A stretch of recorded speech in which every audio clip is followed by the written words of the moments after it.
नमस्कार, मैं हूं प्रभु चावला और सीधी बात में आज बारी है आतंकवाद के यमराज नरेंद्र भाई मोदी की।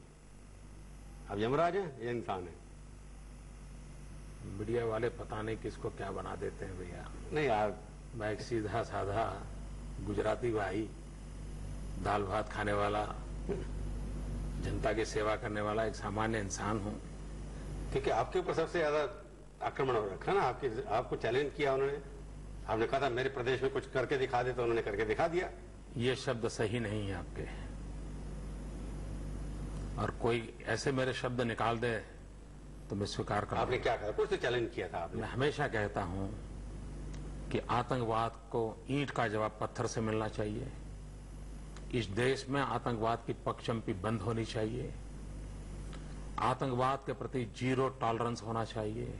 और मैं मानता हूं पूरे देश में ये मूड बनाए बिना हम आतंकवाद का सफाया नहीं कर पाएंगे। नहीं, मैं एक बात समझे, जिस तरह की आपकी कठोर छवि है कि आप कोई कंप्रोमाइज नहीं करते, जब आपके प्रदेश में आतंकवादियों ने एक बार 60 लोग मार दिए, आपके स्वाभिमान के ऊपर चोट तो लगी होगी। ये सवाल मेरे स्वाभिमान का नहीं है। आतंकवाद ये मानवता विरुद्ध लड़ाई है।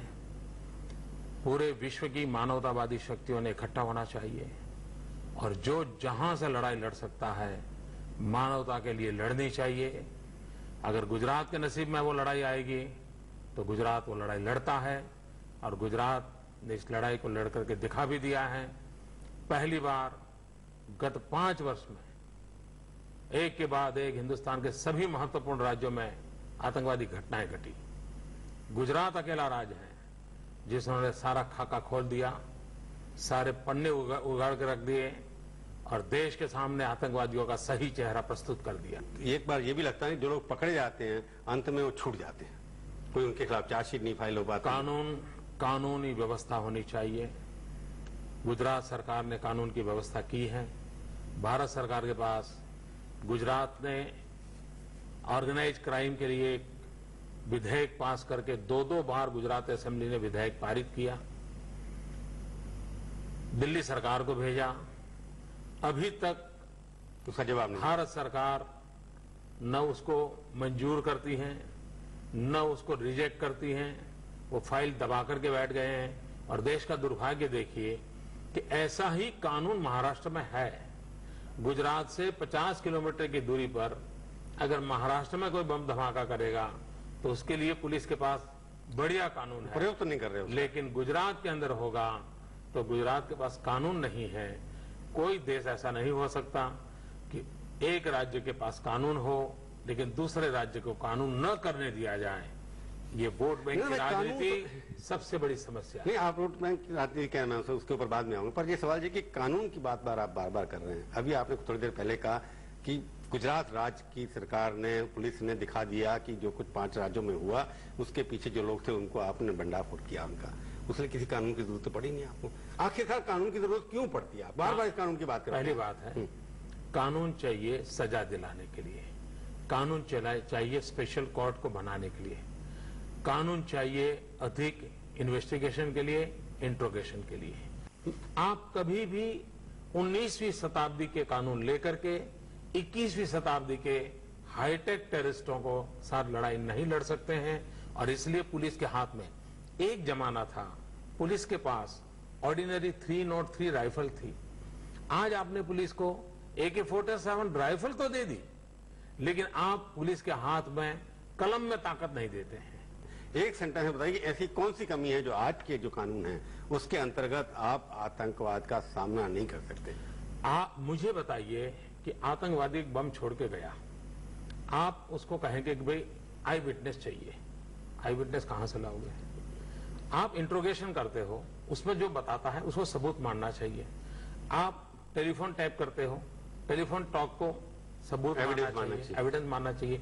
ये कानूनों में व्यवस्था दुनिया ने की। मतलब कन्फेशन को दुनिया ने इस बात को स्वीकार किया है। दूसरा एक भ्रम फैलाया जाता है कि कानून होता है तो भी घटनाएं घटती है। ये मुझे आश्चर्य होता है कि हमारे वोट बैंक के खिलाड़ी ये कैसी बातें कर रहे हैं। आप मुझे बताइए, अगर हत्या करते हैं तो 302 का कानून है, लेकिन अब हत्याएं तो हो रही है। क्या 302 का कानून निकाल दोगे क्या? ट्रेन के अंदर बिना टिकट जाना गुनाह है, फिर भी जाते हैं लोग, फिर भी लोग जाते हैं। तो क्या लालू प्रसाद ट्रेन में बिना टिकट जाना गुनाह है, ये कानून निकाल देंगे क्या? ये कैसी मजाकिया बातें हो रही है। नहीं, वो वोट बैंक, आपने जो कहा वोट बैंक, इससे आतंकवादियों का मनोबल बढ़ता है, इससे आतंकवादियों की खुराफत बढ़ती है और उनको मदद करने वालों की भी हिम्मत आ जाती है। आप नरेंद्र भाई, जो आपके विरोधी हैं और बहुत सारे हैं, आपकी पार्टी में भी हैं, बाहर से बहुत ज्यादा हैं, सवाल यह है कि जिस तरह की आपकी छवि कठोर हैं आप, कानून का दुरुपयोग जो होता है, कानून बनना चाहिए पूरे समुदाय के लिए, हिंदू या मुसलमान के लिए तो कानून नहीं होता ना, कानून सबके लिए होता है, सबके बराबर होता है, सबके बराबर होता है। अब जब लोग छूट जाते हैं, फेक एनकाउंटर आपके यहाँ जैसे सुप्रीम कोर्ट में केस चल रहे हैं कि लोगों को मार दिया आपने उठा करके, आपके पुलिस ऑफिसर पकड़े गए, ये भी तो एक कानून की जो वर्दी का दुरुपयोग हुआ। कानून है तब होता है ना, हुआ ना मिसयूज, कानून है, विश्वास नहीं होता आपने। नहीं, कानून है तभी तो हुआ ना। अगर मान लीजिए किसी को, पुलिस को भी इंक्वायरी हुई तो कानून था तब हुई ना, अगर कानून न होता तो क्या होता? के पास अगर ये आप मुझे बताइए, आप निर्दोष लोगों को मरने देने को तैयार हो, लेकिन 2 निर्दोष लोगों की जांच होने देने के लिए तैयार नहीं हो। निर्दोष लोगों को मौत के घाट उतार दिया जाता है, आप निर्दोष लोगों की चिंता नहीं है।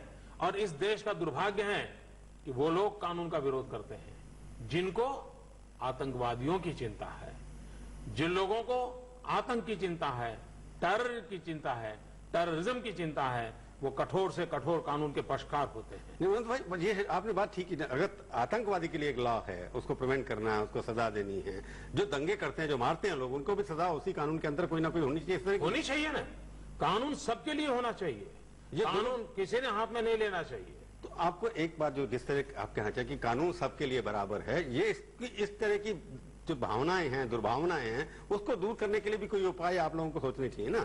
भारत का संविधान है, भारत का न्यायतंत्र है, भारत में वाइब्रेंट मीडिया है, आप चिंता क्यों करते हैं इतनी? निर्दोषों को मरने देंगे क्या आप लोग? क्योंकि रोज ही नरेंद्र मोदी के खिलाफ कोई ना कोई सुप्रीम कोर्ट में खड़ा होता है, कोई ना कोई वहां पहुंच जाता है। मैं 3 बार मुख्यमंत्री बना हूं। दिल्ली में वो सरकार है जो मेरा एक भी गुना 100 मील दूरी पर भी हाथ लगेगा तो मुझे फांसी लटकाने के लिए मौका ढूंढ रही है। 4 साल से, 4.5 साल से दिल्ली में सरकार बैठी है, अब तक मुझ पर कोई इल्जाम नहीं लग पाया है, मुझ पर कोई एफआईआर लॉन्च नहीं हुई है। बयानबाजी करते हैं, वो पॉलिटिकल है, वो आप भी जानते हैं। ठीक है, पॉलिटिकल वो आपकी रोजी रोटी के लिए मीडिया को भी मजा आता है, उनको भी मजा आता है। ठीक है, हम तो टारगेट हैं आतंकवादियों के बाद, आप लोगों के टारगेट हम ही हैं मीडिया वाले, कि या तो उनको मारो या इनको मारो। परंतु राजनीति जो आतंकवाद के नाम पर हो रही है, उसके लिए कौन जिम्मेवार है? मैं पूछूंगा आपसे, इसके नाम पर, आतंकवाद के नाम पर राजनीति हो रही है। तो आतंकवादी बीजेपी का नहीं है, कांग्रेस का नहीं है, मानवता के खिलाफ एक जंग है। इसमें क्यों वो कहते हैं जी नहीं हम नहीं कानून बनाएंगे, आप कहते हैं कानून बनाएंगे, तो दोनों की सोचने का अलग अलग तरीका क्यों है?